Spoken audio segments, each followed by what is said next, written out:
Mr. Sozi nansi nakindeesa wano. Omanyi obeerawo sitole z'owulira ogamba bannange naye kubakubamu akafaananyi kaawo nogamba kale nange kino nali nkibaddeko n'essaawa zino ng'okyakyebuuza bati kiri bwe kityo. Nze Mr. Sozi nzizze wano eno mbanyumize engeri gye nfeyirinzeemu relationship zange zezifeyiringamu.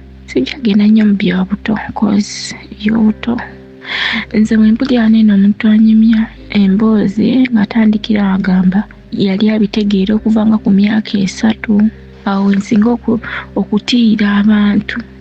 Omuntu asobola okunyumya emboozi naye ng'agamba yalina emyaka 3 n'atandikira awo bw'atyo naga omwana w'emyaka 3 naye muna abantu kyebalabeera mubeeramu n'embeera kiraasi mubeeramu abakwata ennyo azenya abajjukira babasomeseza n'abakwata empola. Kati nze omu ku abo ndowooza kubanga nze sirina kyenjjukira mu buto. Nze ebintu bye ntandika okujjukira nga nkuzikuzibwa n'eno nga ndi myaka ndowooza nga 10 naye egyo gya wansi emyaka okutandikira ku 9 mmeka sikyalina kyenzijjukira. Nze mukula kwange nze nandise okutegeera nga mbeera na maama nga ne taata wange ampa obuyambi ewaka twabeerawo ne taata omulala naye nga taata wange anzaala ampa obuyambi bambi alhamdulillah. Iye wakwanga kati ebintu byagoyinga lulongo munnange naye taata wange teyaŋŋanya kujulwa kosi nze nyina omwana omu bw'ati ku nsi kuno. Iye yadde ndi ku kyeyo eno naye era singa ssente tezaabula kale nga yali akyazifunanga edda nze muntu atandirinnye ku kyeyo naye munnange ensi egenda neevuunika akaseppiki wansi obulamu bwone buli kimu ne kigoyinga waakyo munnange naye ekyo nakyo kyebalisa Mukama Katonda kubanga wabeerawo ndowooza ensonga lwaki ibeera bwe kityo munnange. Kati nze emboozi yange njagala kunyumya ku relationships zange my relationship journeys ezifeyirinze naye kati ezikyafeyiringa because I never been in a successful relationship wallahi naye nga tekisesa it's a bad thing because weetunatunulamu kugamba kwa nange naye nange buli baako bwe buti because mulaba tuyina ebirooto byaffe byanjawulo buli muntu abeera alina ekirooto kye naye oluusi osobola okubeera nekyo kinogamba nze I want to be a mother, a business woman, whatever. Olina business eri successful ng'oli maama ng'oli mukyala w'omuntu nga bagamba omukyala gundi ekyo kintu nkyegomba mu bulamu bwange naye ogenda olaba ng'emyaka giri mu kudduka emisinde banno oluusi b'osomye nabo bonna bafumbiddwa balisa beeteereredde entende bannaawo obufumbo babwogerako nti si bwangu naye at least ogendayo n'olozaako n'ogamba kituufu okusinga banno okunyumiza n'ogamba kale singa nange kale nze ekirooto kyange kyakubeera ku mukazi mufumbo ng'ogyeko bino eno nti okola tukola era obeerako n'ebintu byo by'obeerako nabyo naye njagala okubeera omukyala omufumbo nange simanyi ng'okeera ku makya ng'omusajja wo bw'ali wali n'omutegekera oba omutegekedde oba tomutegekete naye nga waali n'akomawo kubanga naawe ova ku mulimu gwo naye nze ebyo byenkubamu akafaananyi n'obeera olubuto n'akola atya kikyagaanye ngezezaako relationships naye relationships zange zifailinga out of the blue nogamba Mukama Katonda I'm not a bad girl sayisa bubi sekola kinaye kiki emboozi yange natandikirawo mufomu natandika odeetinga nze nakolera ku kyalo kimu eyo mu Gombe eyo nga ku kyalo ekyo kwe nakulira I was in form 5 mama wange because twali tubeera ne maama kati maama wange najja ku kyeyo that was 2018 nagenda ku kyeyo Saudi Arabia. Kati mu kugenda ku kyeyo yali senior 5 third term kati jjukire wakati tewaaliwo nti nnyumba kitwali tetupangisa naye nga bwe twali tuli nga bano abantu mubamanyi ng'alina ennyumba ye nagamba nkuumiraako we bityo ennyumba bwe yalinga kati mama bwe yagenda already ffe twali tetusobola beeramu because ebintu byonna byafunibwa gye biraga bwe bityo nga tulina okusaasaana abaana. Nze ne ngenda ewa mama muto wa muganda wa maama wange nsonga lwaki saagenda tatange kuwummula tatange yali abeerayo bwomu ate nga bwe ngenda nange nja beerayo kale nga tubeerayo babiri nga ndaba teguggwa bulungi okwebawa okubeera wali agenda ngaeyowa mama muto mukulu wa mama naye era abeera mama muto mu bimanyi. Form 6 neetuuka ekyatuyamba during holidays. Ng'onoonya furniture w'omulembe eyeesigika ate ng'agulikako omusanga ku Aisha Furniture Mart e Banda. Twogera ku ntebe, dining tables, ebitanda, center tables, sideboards, shoe racks, furniture w'amafumbiro na buli furniture yenna gwali olowoozezaako ekibajje ky'ekirooto kyo osobola okutusasula mu cash n'okitwala oba okusasula ku kibanja mpola okutuusa lw'okimalayo ng'oteekateeka omukolo gw'okwanjula ng'oyagala otwale furniture akuweesa ekitiibwa. Tandika kati olugendo lwo ng'okolagana ne Aisha Furniture Mart e Banda. Olina furniture wo gw'oyagala okuddaabiriza tumukolako wamma ekibajje kyo ne kidda bujja. Okumanya ebisingawo basange Banda opposite n'ekipande kya Nabisusa Girls oba yogera ne mama Aisha Najjemba ku noti 7 noti 5 61 94 noti 3 essimu noti 7 noti 5 61 94 noti 3. Aisha Furniture Mart e Banda. Form 6 neetuuka ekyatuyamba during holidays twali tusoma holiday so ng'obeera wabulayo weeks ntono ne tukola ki ne tudda ewaka kati ne batuwayo weeks nga 2 oba emu we batyo ne tudda ewaka ne tumala ne tudda.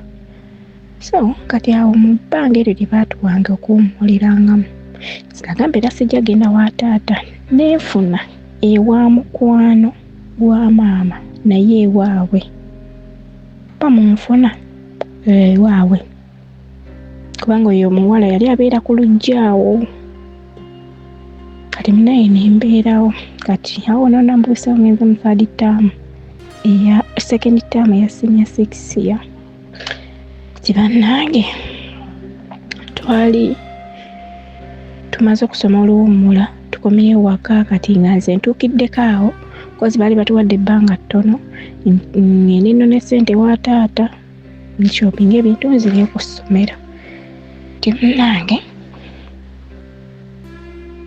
nenkola ki nengende wa taata nampa bulungi nnyo ebintu ssente nenshopinga bulungi nnyo ebintu nekomawo kati nenninda ennaku zange zikole zitya zituuke awo nno si we nalabe by the way no tekiri part of the story naye kambagamye ne kino awo nalabira amawano bantu bange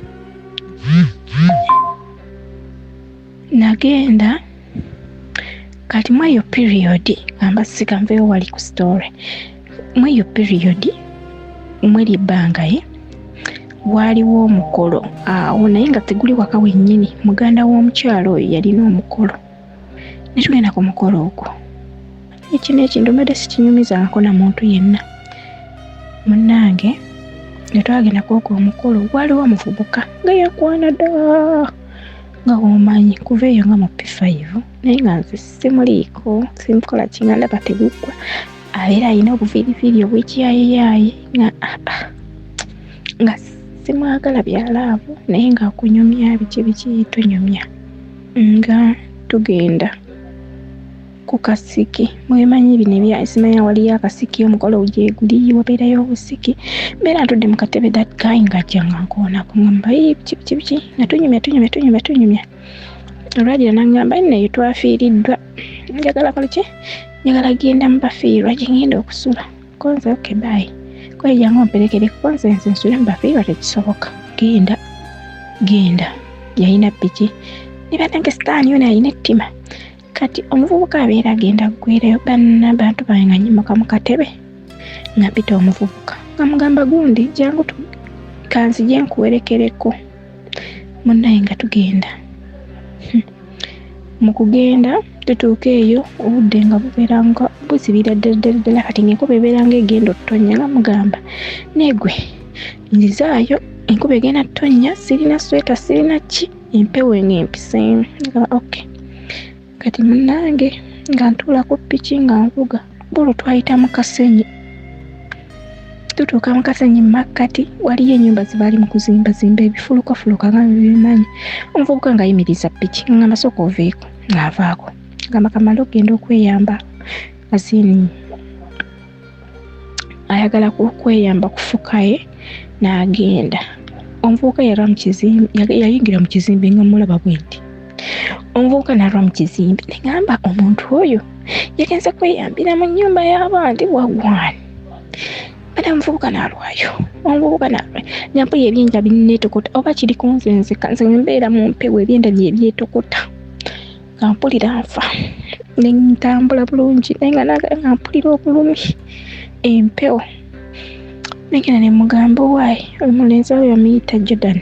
Ne mugamba Jordan kyantukole kitya tugende okola kyeno mukwano ng'ali eri ayimiridde bulungi nnyo entende. Ayimiridde entende nagamba ajja soko gye wano katono. Can you imagine? Nentambula nange obusiru bwange mu kitwe kinene ekyangejja natambula ngenda wa Jordan. Omuvubuka nga sooka nkwata nga nyweza ngamba kiki nga nwana simanyi nampa naye munsonyiwe simanyi oba empale ya ready yali yagisimuludde dda oba ki munange omuvubuka nga nwana biki yuyanjyemu akabikka omulalu akasudde eri nga nwana bannange mwanange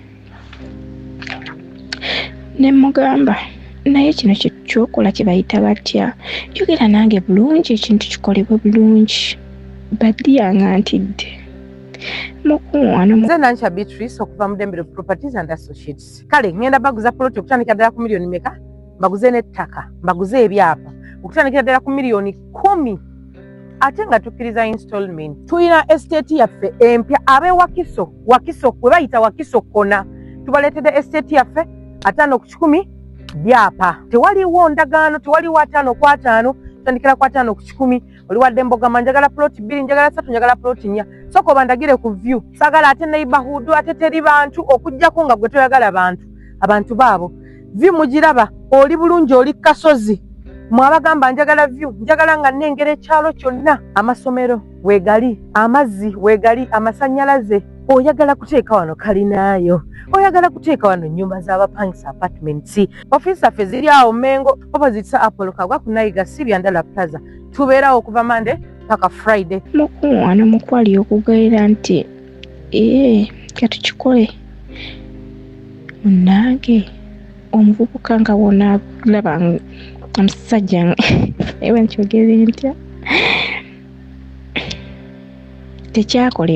tekyakolebwa zin he didn't penetrate no naye nga bwe yamala awo mukafuubaaganiraawo mweyo period mugamba leka twekaleka kibiki n'amala kati nga bwe yamala that thing oba wayiikayo na katondo oba wakola batya bannange simanyi ndowooza mu kumala wano kozi nze nalaba amazzi nga ganjiiseeko kati nze samanya nti oba newetonyeeyo oba ki because he didn't penetrate teya wekityo my dear nga nyimuka nga manya nga tubivaako nagamba tukireke kiwedde nga nfa nga nkola ki nga noonya kabikka omulalu kange gikamansuse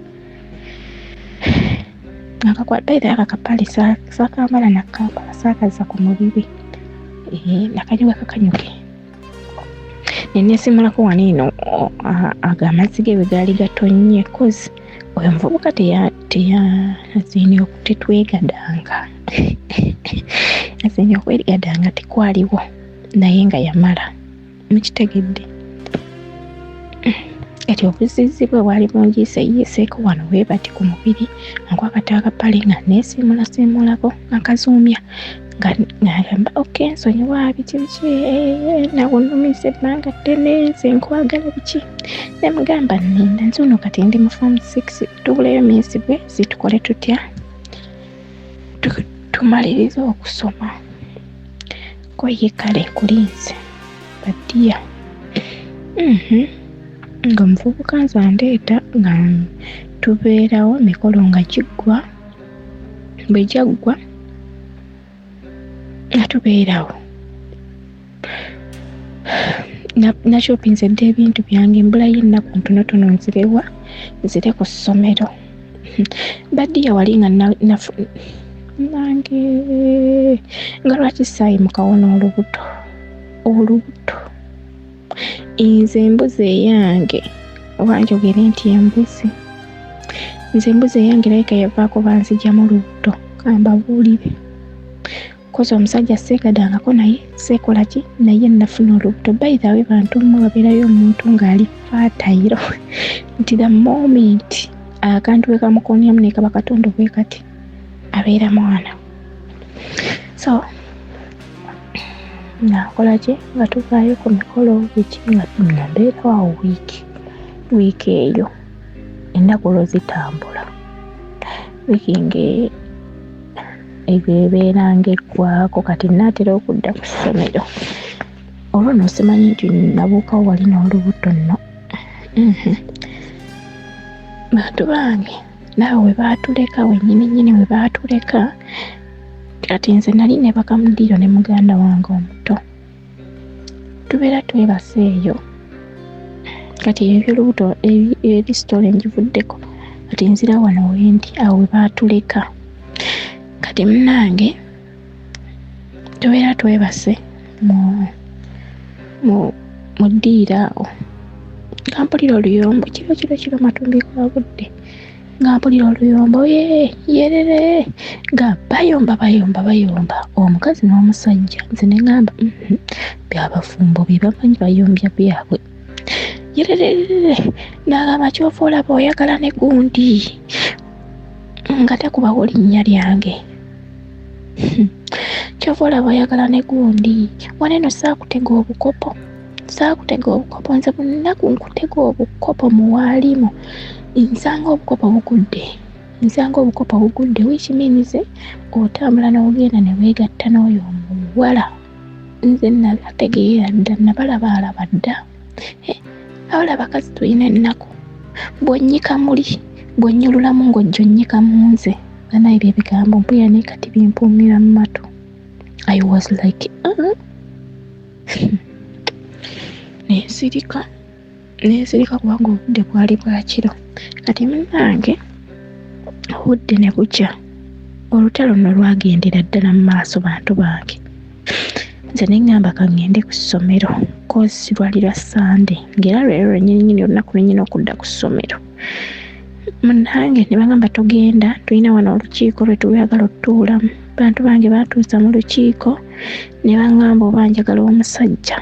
Ne mbagamba nze omusajja oyo simwagalangako tannyegangako yadde ekigambo kya laavu tannyegangako ko ye omukazi olimba nze bulijjo mbatega obukopo. Can you imagine? Batutuuza mu kakiiko ka muzikiti munnange kati awo nga munaaba abakyala b'omuzikiti batuddewo n'abaami b'omuzikiti batuddewo. Omukazi n'agamba muwala gwe ondabisiza ng'omulimba kozi banana bavaawo bakkiriza nti kyo kituufu kya bulimba. Ondabisiza ng'omulimba naye ku nsi kuno toliraba ssanyu lya bufumbo tolirooza ku ssanyu lya bufumbo. Can you imagine bw'okyogera ku mwana wa munnoowo obuwala? Nze ne ngamba bwamanyi nze sirina kye nnaakoze bannange ate ne ngamba ne bw'oba osazeewo kundoga eddogo ligobererwa oyo yasobya. Bannange mutima gwange nenkeera netambula ne ngenda ku ssomero. Kati ku ssomero mbeera mmalawo wiiki ey'okubiri. Bantu bange ebintu ne bitandika okunzabukako netandika okuwandulanga amalusu. Nze nali sira kusumagira mu kiraasi bantu bange nga nsumagira. Nze ndi muwala muddugavu naye nga nalinamu embalabbalabe during school time. Bantu bange olususu ne lweyerula nenkola ebbina mu wiikisi 2 naye nga neebaka. Ate nalinawo munnange naŋŋamba naye gwe nga weebaka nnyo. Namugamba sya weekebaka kintu kya bulijjo kumbe ninamu olubuto.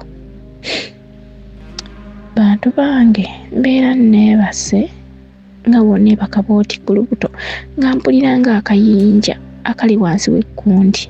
I was like nennyiganyigako wallahi nga wakaluba.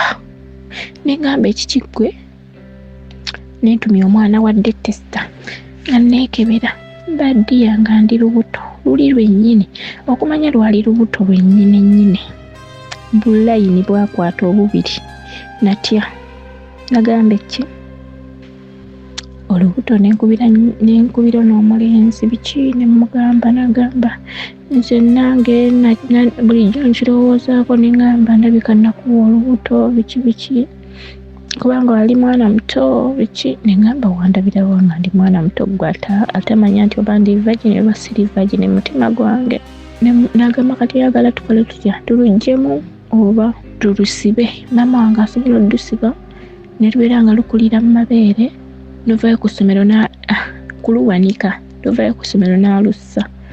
Mukwano kati mukutyo kwange okungi nga maama wange ali ku kyeya nawulira atya taata wange biki bannange nsonyiwe bammaada. Nagamba omusajja olubuto watuluggyemu era ne tuluggyemu bulungi nnyo. Bantu bange ng'olwo nvaayo ku ssomero nga tukola ebibuuzo, ebbanga lyayita ne tukola ebibuuzo ne tuvaayo nevaayo ku ssomero. Olwo ntandika obulamu bw'owabweru nga ngende wa taata nga awo COVID-19 nga batandika omwogerako biki nga ndi awo sikola ki nengamba taata omanyi kangenezaawo omulimu ku mafuta ndaba oba banaapa. Gye nagenda ku mafuta ne bampa omulimu awo nenfuna gayankwana. Awo bwe yankwana banayi nayagala gaayi. Jjukira ono gaayi ono eyanfunisa olubuto nze nali simwagalangako. Kati ono gaayi gwemanyumizaawo kati kambagambe nga tugeze nga ye first love. Banayi nayagala gaayi naye nga gaayi tampa yadde 10. Tamanyi nti omuwala asiba kaviiri, tamanyi nti omuwala ayambala kagoye naye nga gwe okeegulya kozi nze nali nkola te nga ne taata mpa ssente. Ngasobola ogamba ng'onyumye tugeze oyambadde empale toddamu kwambala mpale. Tugeze waliwo ennasiba enviiri nagamba naye omanyi enviiri ezo zisaleko, onyuma nnyo ng'enviiri nsaleko. Baddiya neesala enviiri kale nali mwagala. Nze Becky Sozi owa Remo Beauty and Wellness Parlour Esseeta. Mu bimu ku bye tukola mwe muli body massage therapy, facial treatments, counseling services. Gw'omwana w'omuwala ovaamu akaswa akabi, gife ebbaawo waffe abakyala, obundula amazzi amakyafu, wazibikira enseke, bw'onookosa gife ebbaawo ono gw'ojja otuweera obujulirwa. Tulina kofi ono alimu ebirungo 6 mu kintu kimu. Gano Dama Coffee 6 in 1. Mulungi eri abalwadde ba sukaali, mulungi eri abalina obubonero bwa kansa, mulungi nnyo eri gwe akakalu kano okuyita mu lunaku. Mu health wellness treatments tulina reflexology sandals, nungi eri abazimba ebigere. Bw'olinnya wansi owulira nga afumitibwa mu bigere, zirelaxinga muscles zo okufumitibwa kuno ne kuggwaawo. Ziyamba omubiri gwo okutambuza omusaayi, ziyamba ku bwongo bwo n'embeerayo eya bulijjo. Buli peesa ly'olaba ku ssande eno lirina ekitundu ky'omubiri gwo kwe lituuka buli lw'ojambala. Olwo obujjanjabi ne bukolebwa ku mubiri gwo. Osobola okugigula n'ojambala mu ofiisi yo, awaka, osobola okugyegulira nga ggwe, ogigulira mukaddewo oba jjajja kuba ate abo bagyetaaga nnyo. Okumanya ebisingawo ku bino byonna, kolagana ne Remo Beauty and Wellness Parlour Esseeta ku nnamba ezo eziri ku screen yo for direct calls and WhatsApp. Waliwo ennasiba enviiri nagamba naye omanyi enviiri ezo zisaleko, onyuma nnyo ng'enviiri nsaleko. Baddiya neesala enviiri kale nali mwagala naye ndowooza munnaye ye yali tanjagala. Relationship bwetyo nenjimalamu emyaka gyange 2 cause twali 2019 to 2021 awo twekyawa emyaka 2 gyawera. Bantu bange naye nga mumbuuzi ki gaayi ono mukutampa biki kutanfaako nga muwala biki kwe yateeka obwensi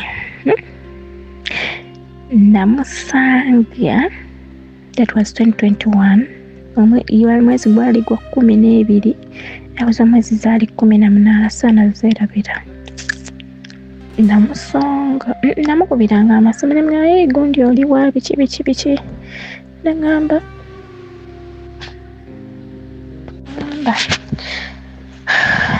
kyandi ku mulimu naye nakyazise ewange waliyo abagenyi biki tajjaayo biki endaba neŋŋamba this guy is storage nga omanyi katonda w'abawala naŋŋamba tambula ogendeyo keewoola kola ekyolabe baddiya natuukayo nga waliyo omukyala nga yeesibye na tawulo yange gye nagula ku ssente zange nagwawo ekigo ne mugamba omanyi twawukane tebyamuluma namuluma teyanyega munange relationship eyasooka neefa nga maze obudde bwange bwa myaka 2 so naddakawo ka relationship ako nno tekawangaala kamala ndowooza nkowange omuvubuka oyo yankwana ndabe yankaana gwali mwezi gwa 10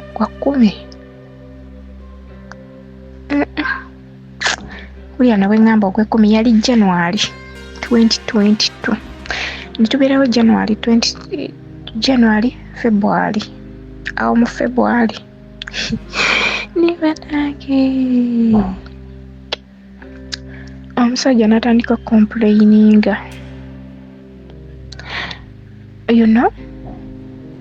naye nga omusajja mweri ebbanga ettono lyankwanidde bannange ye yandaga nti omukazi bamuwa omukazi aweebwa omukazi bamugulira akagatta akalungi omukazi kalinga ndaba kyekyo oyo omusajja yennyini gwensaana naye mbabuulidde kiri nti nze njagala nnyo obufumbo nga ndabira ddala ono nenkubamu obufaananyi neŋŋamba ono tujja kukola ki tujja zimba amaka biki omusajja afaayo biki baddi omusajja yagenda bw'atyo nga twakamala emyezi 3 mu relationship naye nga yali ansaasaanyizaako obukadde bw'obuwere 2 mweri ebbanga so awo yanaagenda neefuna omulala nno we tweyagalira ddala munnange relationship yakubiri mukweyagala njukira yali 2022 gwalinga mwezi gwa 8 naŋŋamba Irene ndimugoba ku bintu byange byagenda mu US naye ssente biki nze by the way ndi muntu atereka obusente bwange kamugamba weetagisanga ssente mmeka njagalayo akadde kamu n'ekitundu nga ntambula ngenda mu bbanka nga njayo akakadde kamu n'ekitundu nga kamuwa munnange omuvubuka agenda biki olwatuuka eyo naŋŋamba Irene nze nzize kukola era nawe webakozesa njagala bw'empezayo eno emyezi 2 njagala nkuweereza ssente tuyiye ekyokukola oveewaawo konze kale kinaaba kirungi baddiyo olwatuuka eri omuvubuka yali yakamala ebbanga ttono bweti n'awasa nina nekyenneerabidde okubanyumiza nze relationship gyenvaamu n'omuvubuka gwenvudde namu awo awayitawo ebbanga ttono ng'awasa ate si kuwasa bino nti kawundo kakubye eddinisa nedda kuwasa kukyala kwanjula kuba mbaga byonna wamu naye neŋŋamba oba nsaaliko ekisiraani bannange kuba kiri omukazi gye yayogera bannange omuvubuka yawasa nga tannaba nakumba kakadde kange kamu n'ekitundu nawulira nga nsaanawo naye neŋŋuma neŋŋamba osanga mukama katonda olina ensonga munnange nekiggwa munnange nenfuna relationship endala awo eyo nayo teyalwawo nayo neefa bwetyo endala neefa ezo relationship 5 nga zigenda zifaafa naye ng'ogamba waliwo nnyo ensonga eyamanyi nedda oli ava out of the blue n'ava kasonga katono nnyo bwe kati ogenda laba mucyankalanye nga mucyankalanidde ddala kati relationship yasinze okummalako ebyewuunya banene mpulira mmenyesa omutima nengamba mazima ddala alabika omukazi oli bye yayogera bituufu nti sirifuna nze lwenjogera kati saawa zino ndi ku kyeyo nti sirifuna ssanyu lya bufumbo. Nali ku kampani eyo nga ngoba ku bintu byange ebyokujja bweru nga mpa omuddo omukwano. That was 2023 atandika kubanga awo 2022 by the way nabeerawo ne relationship ndowooza 3 nabeeramu ne relationship zaali 3 so 2023 kati ndi ku kampani endeeta ebweru kati waliko dereva atuvuga biki kututwala ku passport Interpol webityo that guy kagenda akwana kati nga nze wumanyi namenye kamenya kadde omutima yensonga lwaki nsazeewo n'okujja ku kyeyo biki saasooka munywa nnyo budde so nambeerako nambeerera naye nga nze simuliiyo ate lwasingira ddala okumalamu amaanyi ne baŋŋamba nti alina n'omukyala n'antamira ddala nange banga omusajja naye ng'alemerako so nemugamba naye oli mufumbo lwaki tofokasinga ku famire ey'okusinga ate okwagala okugattako obugasi omukazi nagamba abiwaawo tosaba bitegeera biki nembeerawo naye nga simuwa budde era nga ajja ku kampani eyo kampani gye twalimu abagimanyi be twali nabo 2023 kozi bambi omusajja oyo yandaga omukwano ku kampani awo kamba buuliki yedde nali simuliiyo nze ngaako okulya katuukira mu budde nsenga nange anyway mannange nga mbeerawo naye nga simuliiyo ate olwajja ku kyeyo naye n'asala omuliro gwa communication okitegeera kati yali 2024 omusajja oyo naye najja ku kyeyo naye nebitasooka waakinga bulungi n'addayo kati olwagira n'akomawo olwakomawo ku kyeyo nazza nalo nabidi n'atandika okuddamu akkuba amanda n'agankuba n'ambuulira ekigambo kye bulungi nnyo banaye neempulira nga mwagadde nemugamba naye omukazi n'abaana n'agamba nedda omukazi twayawukanira na ku poliisi n'akuba nandaga ebipapula biki negamba okay webanga mwayawukana gamba bwembanga mwayawukana ne mukyala it's fine we can be in a relationship so katweyige twekole biki naye netubeera kale ng'omusajja oyo mpulira ayogera ebigambo omuwana omuwala byasaana okuwulira mu musajja ng'owulira plans he has a promising plans ng'olaba omusajja ategeera banaye kambabuulire saateekayo kigere kimu yale twali tetubeerangako ffenna naye omukwano neekwata nze mwennyini n'embuuka nengwamu bugwi fulaati tubeerawo bwe tufunamu obutakkaanya bwe tubugonjoola mpola weebityo bwe mugamba sirina kino kozi naye ng'aliko olinawe era naye akyali ku kyeyeeno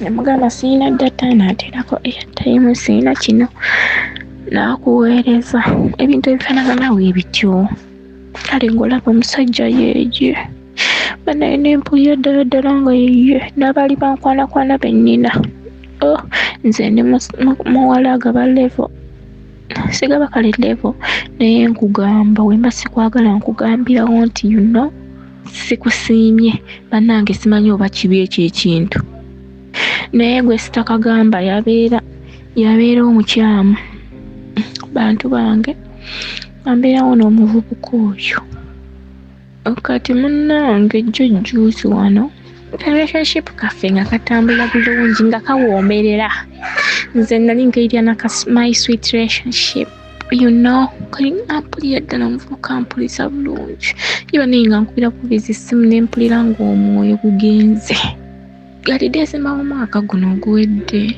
2025 Christmas eggwa nga muteerako message ku 24 n'atazisoma 25 naye ng'abeera online 24/7 25 nemukubira ku email namukubira ku email nankwata n'ayogera netwogera bulungi naye nga message zange tazisoma kati nenziramu nemweza message on 26 teyazisoma 20 kati nga 27 nempulira obusungu kozi wabeerawo message bannange omuntu gyasobola okusindikira omuntu oyo eyakoma mu sini ey'okuna njagala tusenvule tubeeko omuwendo gwe tumugattako okuva ku bbaluwa eya sini ey'okuna kubanga wo wagenda okugiraga ng'alina bargaining power nti olw'obukugu bwe nnina mu kino ng'agamba nti olw'okuba namala sini ya 4 sisobola kukolera ssente ezo. Is that enough? Not at all. Kyetuva twagala omwana oyo tumugatteko omuwendo akoleyo certificate mu early childhood development. Kitegeeza nti ajja kuba omusomesa asobola okusomesa nga mukugu ayise mu batendesa abakugu okusoma kwe nga kugezeseddwa Makerere University agenda okusaba omulimu ng'alina omuwendo. Omwana mujje ku level eyo Mukama amuyambe ng'alina a certificate kwatandikira jana presenting awantu Mukama n'agiwerako omukisa buli lugi lwakonkona nga gulirwa kubanga alina omuwendo ku ye n'afuna certificate mu early childhood development ne bannaffe aba Comprehensive Educational Institute ekireka. Wandyagadde okumanya ebisingawo ogenda kubanga oyogera ne Dr. Sarah Walusimbi okugezesebwa okukakasibwa kwonna kutunuulirwa Makerere University. Dr. Sarah Walusimbi akulindiridde nga bwalaba ku screen munoonyeeko mwogere ebisingawo otandika ddi biki by'otandika nabyo ng'oyogedde ne Dr. Sarah Walusimbi ku WhatsApp mukubire direct calls omusinkana ekireka okuliraana Kireka Hill Infant Day and Boarding Primary School. Kozi wabeerawo message bannange omuntu gyasobola okusindikira ng'olusi yeetaaga kuwulirirawo nga wayitawo ennaku bbiri tekola makulu nekwata message ezo nenzisiimulayo badiya olwasiimulayo message mwana mulenzi omanyi kye yakola yambulokingirawo kati wali yadde message yaseemu manya kati wali yadde ka message kaŋŋambye wabula yambulokingirawo was like ningenda ne ku WhatsApp ekwala nyinamu WhatsApp ebbiri ningenda ku WhatsApp endala naye nga yambulookinze nenkwata ennamba nenjiweereza mukwano gange nemugamba gundi ono omulaba ambulookinze out of the blue naye nsaba omuntereko message omugambe Irene yagala kwogerako naawe munnange namuteerako omanye omuvubuka yamuddamu yamugamba ne Irene afaaki kyennyinyi nkyayagala okuŋŋamba nyina ki ekikye afaaki n'ensi bantu bange nafa jjukira nali nafudde dda okumbulookinga kati wanenziramu nenfa namugamba kale waba abulira njagala nnyo recording message agikuwe ogimpeereze ngiwulire. Can you imagine? Munnange nange omukwano omungi nnyo nendikodinga message nga nkaaba maziga. Bannange kamba bwe omusajja olina bwe mwagala nabadde mwagala kozi twakekyawo jjuusi wano munnange ngamuweereza omusajja alikodinga message ya ddakiika 25 kyata ayogera nga tekiriyo kyeyasookerako ddala ensonga ziringa nnya zinnakwatamu kyeyasookerako ddala yagamba ekisooka yamugamba message ngiwulidde bulungi nnyo gyampeereza naye kansooke nkubulye mukwano gwoyo alina emputtu tawuliriza wano namugamba alekeraawo okuwuliriza ebintu bya mulongo babiri essaala bannayo bamumanyi mulongo babiri essaala n'agaana asiba ipostinga ku status ye naye ng'omukazi oyo byayogera wallahi tebiriimu tabbu tebiriimu ki n'okwata n'owuliriza buwuliza ebbaluwa ebeera ekkoze eki gwe atali muntu mubi lwaki obeera tomuwuliriza so engaba n'agamba ekisooka nali namugaana owuliriza ebintu bya mulongo babikisaala byasiibako omuntu afaanana bw'atyo omukwata omuteeke mu maka gw'ogamba ekintu n'atakikola nze siraba nnyo nkaabye nnyo amaziga saabala muntu oyo ankaabye ekisooka yeeraba mulungi alina figa bannange neŋŋamba obulungi obwange buliwa so ensonga lwaki akola byakola alina ndowooza bangi nnyo abamukwana agende naabo zandike n'ekisooka n'ekirala oyo mukwano gwe gw'olaba yeeyisa ebintu by'ekyana ekito saabimubuuza n'agamba n'ekirala oyo mukwano gwo annunda asusse okunnunda n'amugamba naye mukwano gwo asusse okunnunda annunda n'akuba amasimu ag'okumukumu n'agamba n'ekisooka nalaba ekintu ku tiktok entebe n'akuweereza ebitanda n'akuweereza eyalina mpeereza byaki okitegeera omuvubuka yayogera ebigambo bantu bange byembadde simusuubira bukozi nze nali ndabanga omuntu ategeera kati munnange ekyasinga okummalako ebyewuunya n'agamba n'ekirala nze mu bulamu bwange kye nali nsinga okwagala nali nsinga okwagala ku mukazi kwali kuzaalayo akaana nakazaala siraba kikinzita kindeebuukanya n'abakazi banange ekyo ekintu kyannuma banaye ekyo ekintu kyannuma neŋŋamba kati agambe talaba kimwagaza abakazi we yali ajja okunkwana yali alaba nze nga ndi musajja kiki ekyali awo bantu bange neeyo relationship yange gye nali mpitayo sweet relationship gye nali ndaba nti esobola okuntuusa ku lutikko erubaga nayo neefa relationship ziri mu kok nga zifa naye nga seeyisa bubi nze sirina mpisa mbi ekitegeera nze sirina mpisa mbi seeyisa bubi sekola ki naye relationship zange zifa bwe zityo neziraawo neneekuba mu mutima neŋŋamba oba omukazi beyayogera nti sirifuna ku ssanyu lya bufumbo bye biri mu kungoberera kubanga obufumbo tebujja kuva eri bukugwire bugwize nti wu era omuntu asobola okukwana naye mubeera mukyali mu courtship nemwekyawa omusajja sinanza akyawa wabula omusajja naakukyawa teŋŋamba ekikiggwe bannange banaye waliwo omuntu ali mu eyali yafunyeko relationship nga zifaanga ezange n'amala n'heading up ng'ali mu successful relationship oba kino kikolimu bannange mpulira nfa naye ate no relationship bannange eyasembyeyo banaye ebisooka byaliwo naye ate neyasembyeyo yannumye nnyo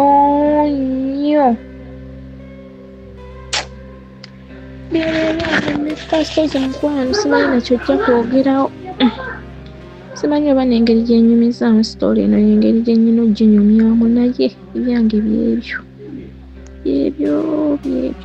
nze nziraawo nembirowoozaamu neŋŋamba omukazi ono yes bagamba eddogo ligoberera eyo yasobya naye mukwano omuntu asobola n'okukuloga nga tolina kyewali omukozi ate nga naye amanyi akuloga tolina kyomukoze n'agamba okusinziira n'omuwala nti yankola ki kyaliwo ekitika mukole kibi ate kati waliwo ne relationship endala nyingi nga zifaafa bwe zityo nga mukyalina mu talking stage awo mukyali mwezi gumubiri we out of the blue omuntu n'asirika nga tolina kyomukoze neŋŋamba syo yadde maama solomenti naye era mu bantu bano mazima ddala temuli mu solomenti bantu bange nze awendi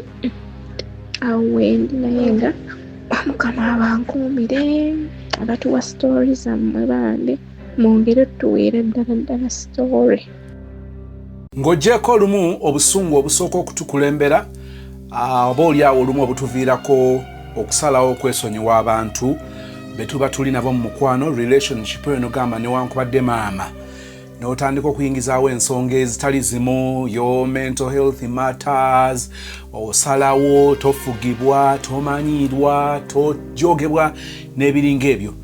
Waliwo lwova mu mbeera ey'obusungu n'okakkanamuko kakati n'otandika okulowooza ebintu ebisukka mu kimu n'ogatta relationship yo ne George ng'eweddewo n'otandika okujjukira relationship gye walina ne Patrick n'obala relationship eya Jacob n'ojjukira relationship ne Faizo ogenda ogattagatta bu relationship nga bw'ogamba nti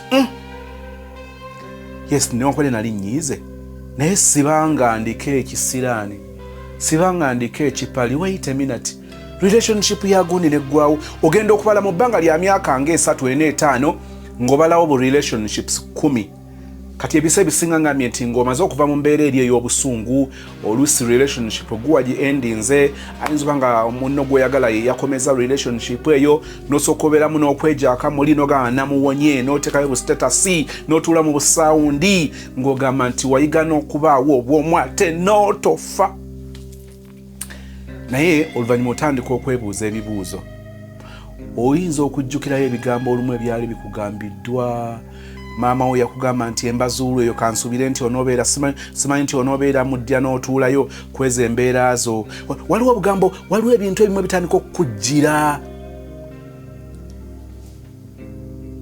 notandika okwebuuza nti obuzibu buli luddawa kati mu mbeera eyo kyangu nnyo okunzika nga weesalira nnyo omusango mu kwesalira omusango abamu batuuka okuba nga ayingira mu relationship endala n'akompromisinga nga si nti nnyo mukwano omuntu amuyisa bubi naye nga kakati ye alina ggoolo oba alina ekyo kyalwanyisa mu bulamu bwe ekyo abantu okulowooza nti tawangaaza relationship alina enyinyinyi atuuka n'akikiriza nti taziwangaaza kati n'abeera mu relationship ng'omutawaana omukulu kwe kulaba nga relationship yeewangaala naye olw'okuba baba beesinkanye ng'olabawo kye twandiise mismatch nga tatudde mu relationship eyo lwakuwulira mirembe kuwulira nti ayagalwa oba ali comfortable naye ng'alina ggoolo era ntera okugamba abantu nti ggoolo eyo osobola okuwadaawadako but teri sustainable kizibu okuggusa ekintu ekyo kubanga oba oli mu kintu olw'ensonga enkyamu ze tulowooza nti ezo si ze walisinziddeko kubanga ne mu kutandika eri tobangako na kigendererwa kyakuba nti ogenda kutandika relationship ogibeeremu emyezi 6 buli bintu byonna mubikole olumu ogizaddemu n'omwana ogambe nti nja gizaalamu omwana mmale ngiveemu olw'okuba tekiba kigendererwa kyo kakati okwagala okuyingira mu relationship otukakase nti oteekwa okubeerawo newankubadde ng'olumu eyinza okuba nga tegwana kyekiri kye ngambye nti ensonga etera okubeera enkyamu waliwo ebintu by'enjala tutunuulira oba oliawo ebimu kubireetera relationship okuggwawo nga it may not be even your fault nga si mutawaanaago oba buvunaanyizibwa bwo n'ekino ekintu abamu tebakitunuulira njagala kwogera ku kino katukiyite timing ne life stages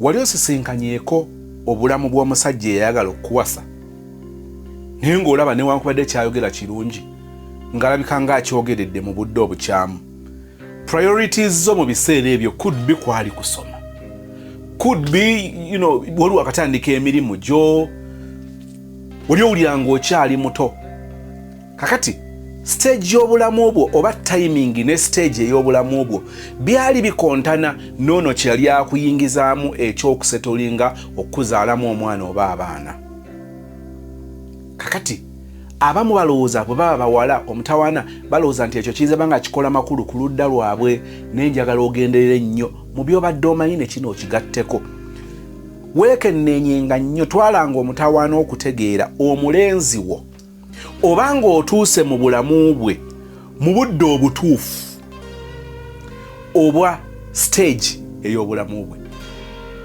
musobola okugwa mu mukwano n'oggwayo naye ng'akantu katono bwe kati kakulemya okutegeera ne biwunzika nga bikusaze naye nga wali weetaaga bwetaazi kumanya.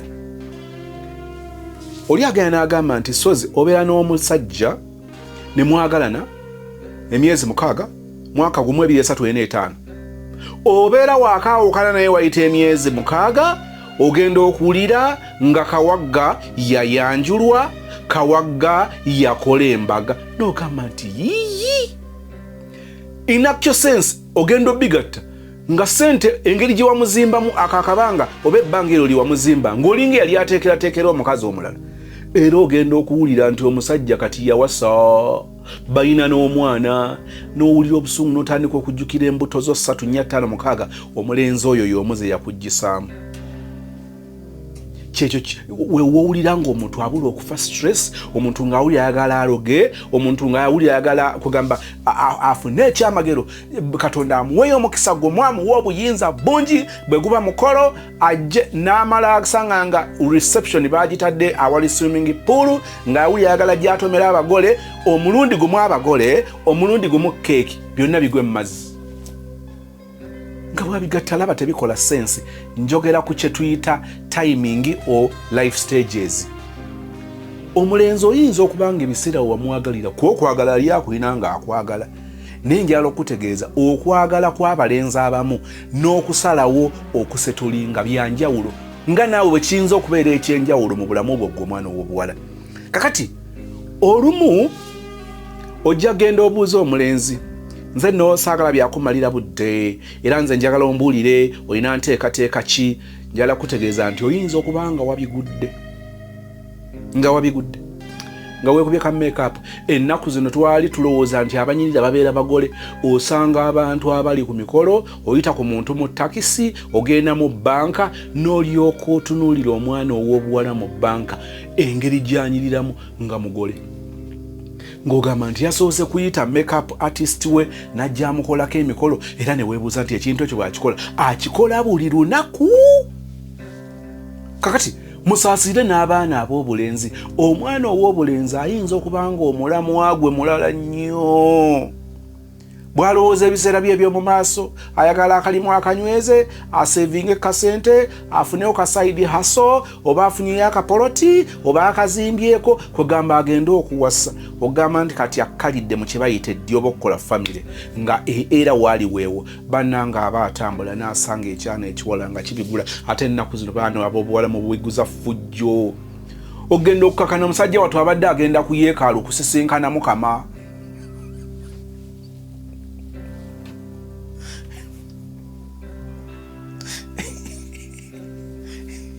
Abadde agenda okusinkana omutonzi we maama n'olyoka obigula n'agamba nti Mukama abimanyi bino Mukama abitegeera n'akayimba Yesu obimanyi omanyi ebiru. Towulirangako omuntu yambalanga agenda ku kereziya n'anyumya mu mboozi ndi ku kereziya teyatuuka nga waliwo omuntu amwiwugudde oba amujja ku mulamwa ku baana ab'obuwala n'abaana ab'obulenzi.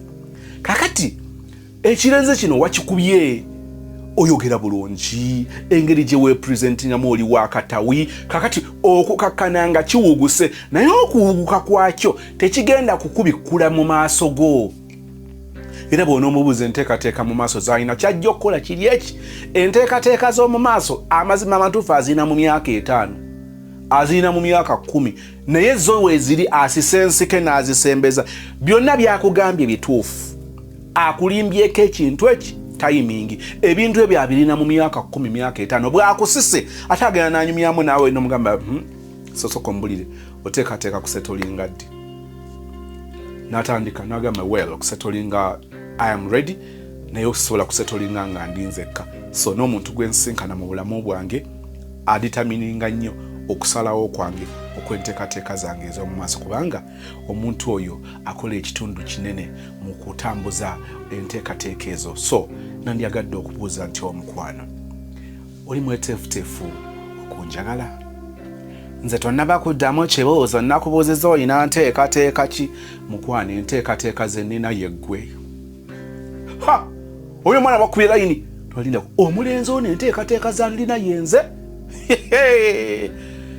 kakati ng'ogenda ogwa mu kiboozi like I have said enteekateeka z'ayogedde wallahi zeezo obulimba buli bumu bwatabuddemu timing bino abiina naye abiina mu myaka 10 myaka 6 myaka 5 naye omutawaana bw'anaakugamba nti enteekateeka ezo ziri mu myaka 5 omulenzi oyo mugezi akimanyi ogenda kubuuka nalumaga ate kusinzira bwe yakulabye ebyo biwamukubyeko si mweteefuteefu kukufiirwa kyava akulimba ku mazima ameerere gasoose n'agattako obulimba bwa timing bwokka.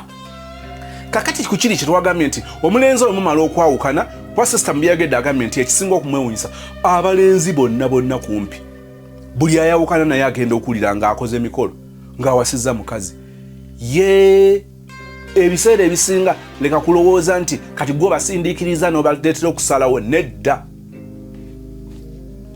era tebalimbye enteekateeka ziri ze baalina zezo ze batuukiriza era ze baalina ku ggwe baakukweka ekyama kimu bwali budde ki kyova olaba ogenda n'olowooza mbu kubanga wafunye olubuto mu musajja ogenda kumubunya emiwabo omugye ku mulamwa era akuwase ne bwona omusindiikiriza ne famire neekwegattako ne mumusindiikiriza era tojja kufuna mirembe kubanga mu pulaani y'essi bwe kiri ekintu ekyo abaana ab'obuwala muve ku kulowooza nti omusajja ogenda mumutegeera kuyita mu bigambo byayogera nga omubuuza ebibuuzo n'obanga gw'otadde mu interrogation gw'otuuza pepa nedda naye wano mu kunyumyamu okutali kugenderere okutali scripted okutali ng'agamba nti kakati okutte kalamu n'olupapula buli kyayogera owandika nedda okunyumyamu kwe n'abantu abalala okunyumyamu kwammwe okw'olusaagiriro kibooziboozi wali bwe yatuula yali ayagala nnyo olw'okuba omulinamu by'omubuuza yali ayagala nnyo okwogera byeyagala okuwulira emirundi egisinga mu kunyumyanyumyamu kuno kwe banyumya mwe batera okwogerera bye baagala bye weetaaga okuwulira muba mulaba emikolo n'embaga ku TV muba mugenza okwatendinga embaga naye gundi akedde obufumbo ate nze sandyagadde ebbokera bwe ntyo ng'okiwulira enteekateeka ze wandyagadde mu myaka 2-3 ose tolinga 5 omulenzi mu mboozi ze zanyumya ayogera ku kaliya yamaze diguli agenda kweyongerayo from master PhD bannanga agende ng'akola upgrade ku upgrade kati omuntu oyo naye mugenderere bw'owulira emboozi ng'ezo omuntu bw'ayogera ali ku nteekateeka za kufuluma ggwanga mu nteekateeka z'okufuluma eggwanga gw'ojaawa mu nteekateeka ez'okusoma gw'ojaawa okusoma kulungi nnyo naye waliwo abantu abali obsessed oba abasiruwalidde mu kusoma ensangi zino bw'atuuka ku ddaala lino n'alaba ng'oba kati ataawo kibulamu ate bw'atunulira banne agala asigale nga wakabi obusente obulinga obutono agenda okumala okusoma nga talina nawe bayinza kumwemployinga ng'ali too qualified kati ng'alina ebizibu bibiri tebasobola kumwemployinga kubanga balaba tebamusobola kyokka nga n'okutandikawo kampani eyiye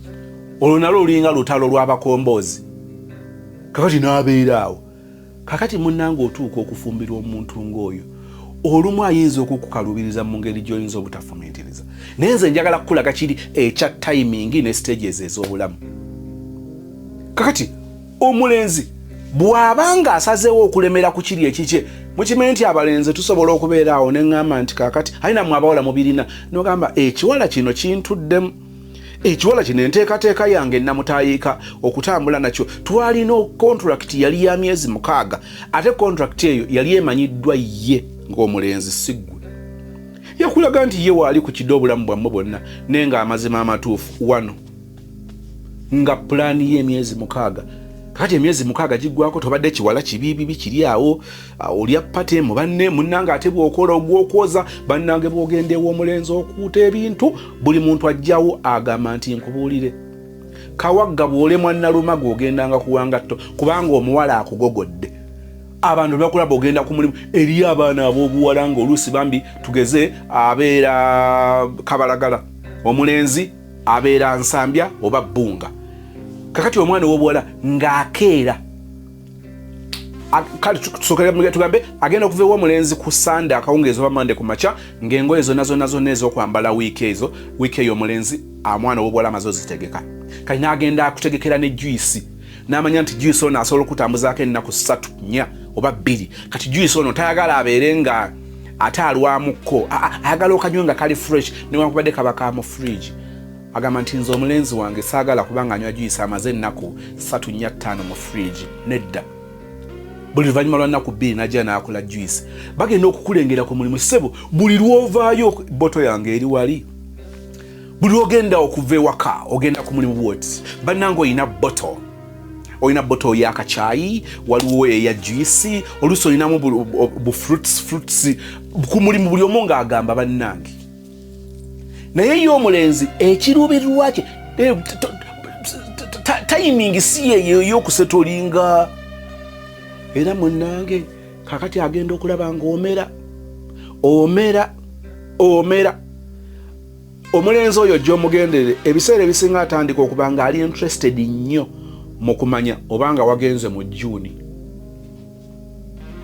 ayina engeri gy'ayinza okukyambaza ate olumu ne kimulema nogaye lwaki omusajja ono aba iga nnyo okumanya oba nagenze mu June lwaki abanga kati bw'omala okumugamba nti wagenze mu June ng'akyuka ngaga maama oba tunaazaala ddikkana wallahi muli ng'akongola wati ng'agamba oba tunaazaala ddikkana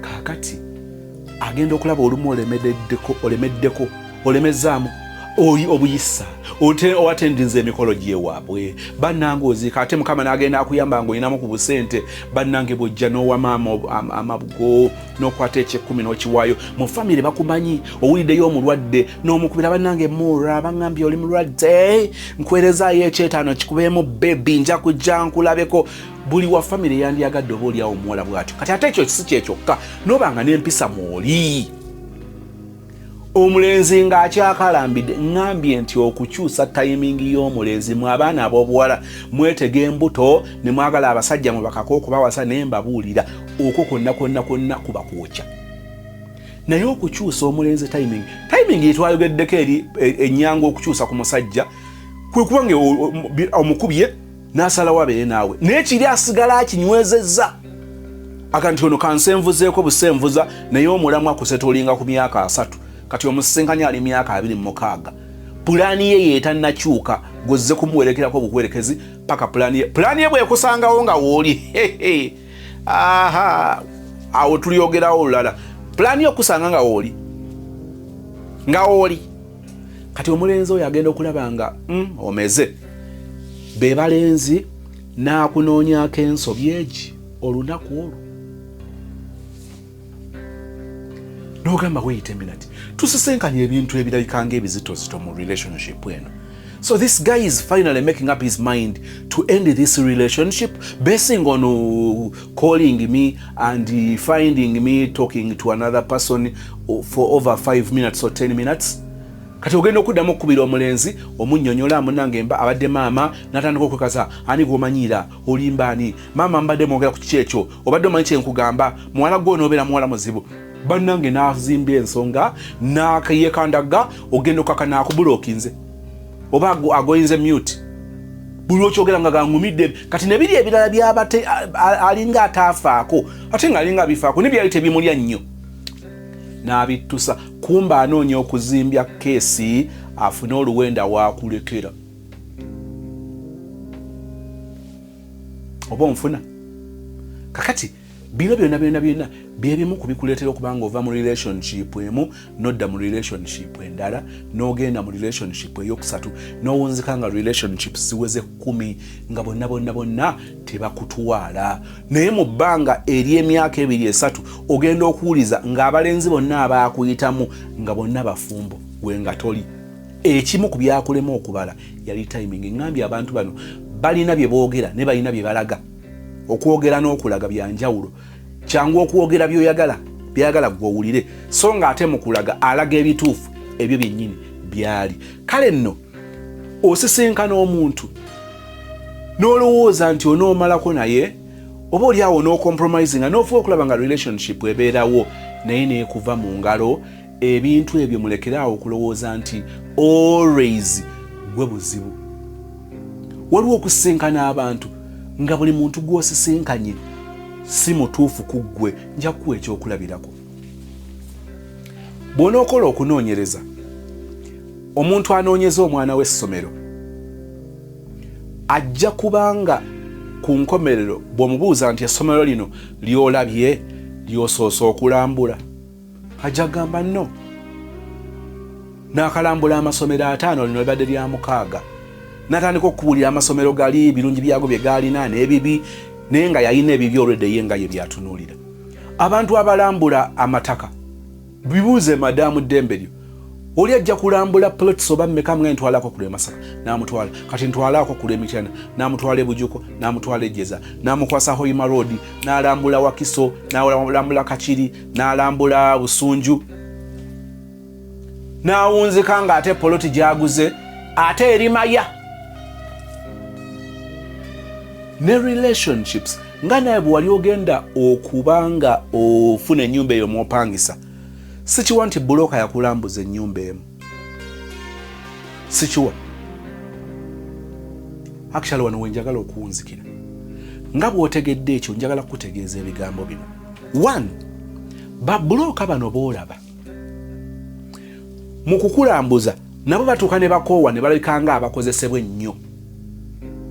N'agamba nti kakati omanyi kye tujja okukola, bwe tunaaba tukulambuza ffe tugenda kukulambuza as many plots, as many houses as you want, but tugenda kubeerayo ne kasaaki fee. Kyenzikiriza nti Madaamu Dembelyo si kyekintu kyakola, okujjako ng'olusi kisinziira, naye as far as I know si kyekintu kyayinza okubeerako nti strictly smart search fee, maybe muyinza okwogera ku mafuta, ate ayinza n'obutaga kusaba. Kati babulooka abamu nga bagamba sima walowoozi neeza ofiisi z'osasula z'oleka mu ofiisi mubimanyi, waliwo z'oleka mu ofiisi kati n'obeerawo bassa n'oteeka amafuta mu piki oba mu mmotoka, kisinziira. Kakati ate mumala okulambula ennyumba n'ogisiima ne wabeerawo akafi akasembayo, ndowooza bayinza okugamba nti ffe ogenda kusasula emitwalo 2 byonna. Kati bw'ojjanga onnyonnyola nkuwaayo 3 nkuwa 2 era olutuuka ali ng'omaze okusiima ennyumba ne wabeerawo akasente ke bakujjako baka commission ke bakujjako.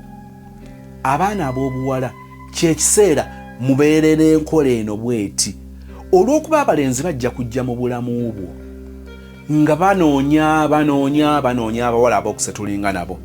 Ate era n'abaana ab'obulenzi bino bwe mbyogera bikola ku njuyi zombi, nga bwe nkugambye nti babulooka mu butagala kutambulira mu loosi obudde bwonna, omulambuze akulambuza ennyumba ez'okumpi n'ewala, mutambule Kirabulindo mumaleyo, mugende Najjera mumaleyo, mukwate Ntinda musale Bukoto, Ntinda Kisaasi, ng'oli awo gamba ndageddako eno n'ogyeronderako, kyava agamba nti ogenda kusasula kali kafi. N'abaana ab'obuwala b'ab'obulenzi gw'oyinza okuba nga tosaze okusasuza mulenzi kubanga ate si kye twagala, naye okusafeguardinga obutakola losses, obutamenyebwa mutima, kubanga mu kusoomozebwa kuno mwozaalira omwana n'ozaalira omuntu atali ready. Mu mbeera bweti mwosinkanira omuntu n'ojjayo ebirwadde, n'ofiirizibwa ensimbi, nga bw'okwata sente n'oziteeka mu mulenzi ng'omulinamu nnyo essuubi, agenda tutuuka eri n'akyuka, toyina bubeezi kisiraani. Ne wayinza okuba nga waliwo somehow somewhere waliwo miscalculation, waliwo obutabala bulungi kibalo kyaffe ne kiwunzika nga kitulidde. Ebyo ebintu mubitunuulire. Abalenzi bwe bajja mu bulamu obwo, lwaki bakugamba ebigambo 2-3 n'oggwamu n'osumulula oluwombo ne weesiga omuntu? Omulenzi alina enteekateeka namutayiika gy'oli nga ddala za mulamwa, lwaki alina engeri gy'akulembeza ekintu eky'okujja omulabeko ate nga naawe okimanyi bulungi nti gw'ogenda okulabako si mwana wa nnyoko? Abajja okubalambula njagala okutegeeza nti bayinza okuba nga balinga balambuzi. Kakati gwe gubalambula oteekeddwa okuba nga olina engeri gye weeprotectinga obutasussa bantu bali obalina kusukka. It is okay okusisinkana abalenzi 10 kubanga ku nkomerero togenda kusetolinga forest nga gwe kyolwanyisa ky'ekyokuba nga omenyawo ekyabasajja okujja ng'osisinkana ab'enjawulo. Bw'obasisinkana omutawaana gw'ogenda ebuziba nabo. Abantu bano bakomye ku lubalazaawo, mutuule mukati we mbamunyumiza. naye ogenda okukakana mu bano mulimu gye wafumba omwaka, gye wafumbanga weekend, gye wafumbanga weekdays, obulamu n'obutambuza bwotyo, oliggwa muweerera, oliggwa mutandikirawo ka bizinesi, oliggwa mutwala ebweru, oliggwa mujjanjabira nnyina, n'obeerawo kubanga weegula obuganzi. Omusajja ataakuwasse osobola okuteekamu byonna, n'akozesa byonna by'otaddemu, n'agenda awasa omukazi omulala. 1 kubanga ogidde mu biseera nga si bituufu mu bulamu bwe, kubanga omuntu ono abadde anoonya oba oliawo ekisinga. Kakati ku nkomerero n'akozesa bulungi rights ze, n'agenda ne gwagenze, n'osigala Nalumaga ng'okaaba, naye nga Kawaga agenda agamba nti Nabulime kaabiraawo. Nalumaga kaabiraawo, n'agenda n'owuwe n'ayimba n'akayimba nti gwe kikoze obubi mu nsonyiwe, tekyali kyakkola, bw'atyo bw'asazeewo omutonzi na. Lekeraawo okwenenya, sala ku speed, ojagamba nti sozi paka ddi. Ogenda kusalawo amaluma gakuliise kambukuukulu. You end up settling for less because you're trying to catch up with time. Ani asettinga time eyo, kakati ebbanga ly'owagiridde, relationship z'obaddemu kakati biwunzikiddewa. Waliwo abantu abagendanga n'okubawona obawonye kubanga babadde tebakuwagala. Nze mbagamba nti obufumbo bwe bufanga ng'oli mugatte nga mwayanjula oba nga mwayanjula mukwano kaaba. Nkiddemu okitegeere. Obufumbo bwo oba relationship yo bwekufangako nga wabadde wakwata omwami n'omutwala mu bazadde bo ne bamulaba ng'omwanjudde, mwagenda mu Lutikko Lwaga Namirembe Najja Nankumbi, mwagenda e Kibuli e Kampala mukadde ne babawoowa, eddya bwe lityo bwe livangawo oba bwe liggwangawo, kaabanga Nalumaga kaaba olwakawagga okukulekawo, kaaba oba wiiki oba mwezi oba mwaka bw'omala sirika. Naye njagala kukutegeeza Nalumaga, relationship yo bweggwangawo nga lwe lulenzi oba ye Kawagga gw'osanze mutambudde n'emyezi 2, 3, 4, 5, 6 mwaka, tomuyinaamu mukwano, genda nga weetwaleko out okoleka photoshoot. Bannange ebintu bino bye tutambuliramu by'ebintu bye tugenda okuyingiramu, obeere mu bulamu bw'omuntu, omuntu abeere mu bulamu bwo ebbanga kumpi lyonna z'endagaano ze tukola. Kati oyo gw'ogamba nti akukyayi nga wa myezi 6 tulaba nti omuwonye. Omuntu ogw'ogamba nti akulumya n'okuba sigwa omukyayi yakukyayi abadde akwagala.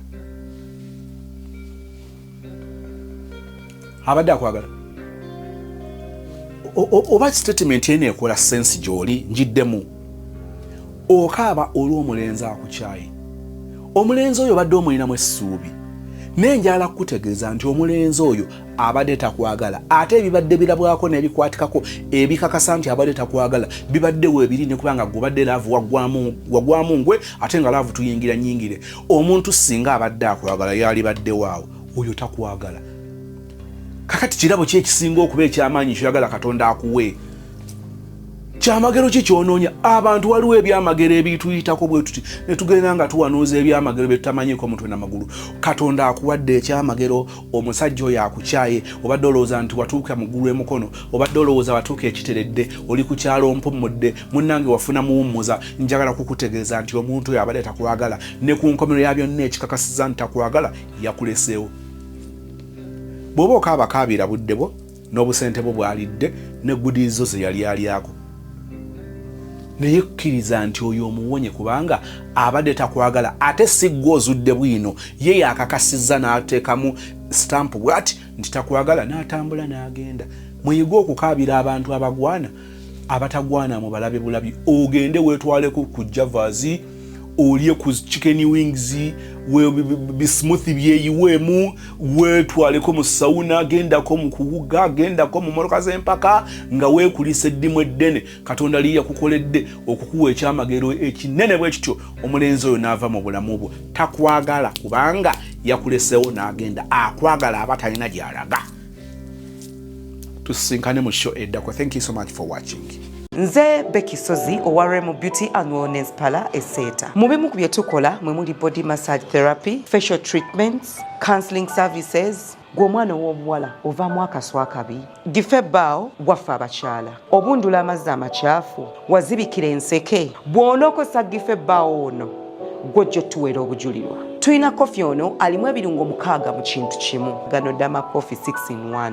Mulungi eri abalwadde ba sukaali, mulungi eri abalina obubonero bwa kansa, mulungi nnyo eri gwe akakalu kano okuyita mu lunaku. Mu health wellness treatments tulina reflexology sandals, nungi eri abazimba ebigere, bw'olinnya wansi owulira nga afumitibwa mu bigere, zirelaxinga muscles zo okufumitibwa kuno ne kuggwaawo, ziyamba omubiri gwo okutambuza omusaayi, ziyamba ku bwongo bwo n'embeera yo eya bulijjo. Buli peesa lyolaba ku ssande eno lirina ekitundu ky'omubiri gwo kwe lituuka buli lw'ojambala. Olwo obujjanjabi ne bukolebwa ku mubiri gwo. Osobola okugigula n'ojambala mu ofiisi yo, awaka, osobola okugyegulira nga ggwe, ogigulira mukaddewo oba jjajja kuba ate abo bagyetaaga nnyo. Okumanya ebisingawo ku bino byonna, kolagana ne Remo Beauty and Wellness Parlour Esseeta ku nnamba ezo eziri ku screen yo for direct calls and WhatsApp.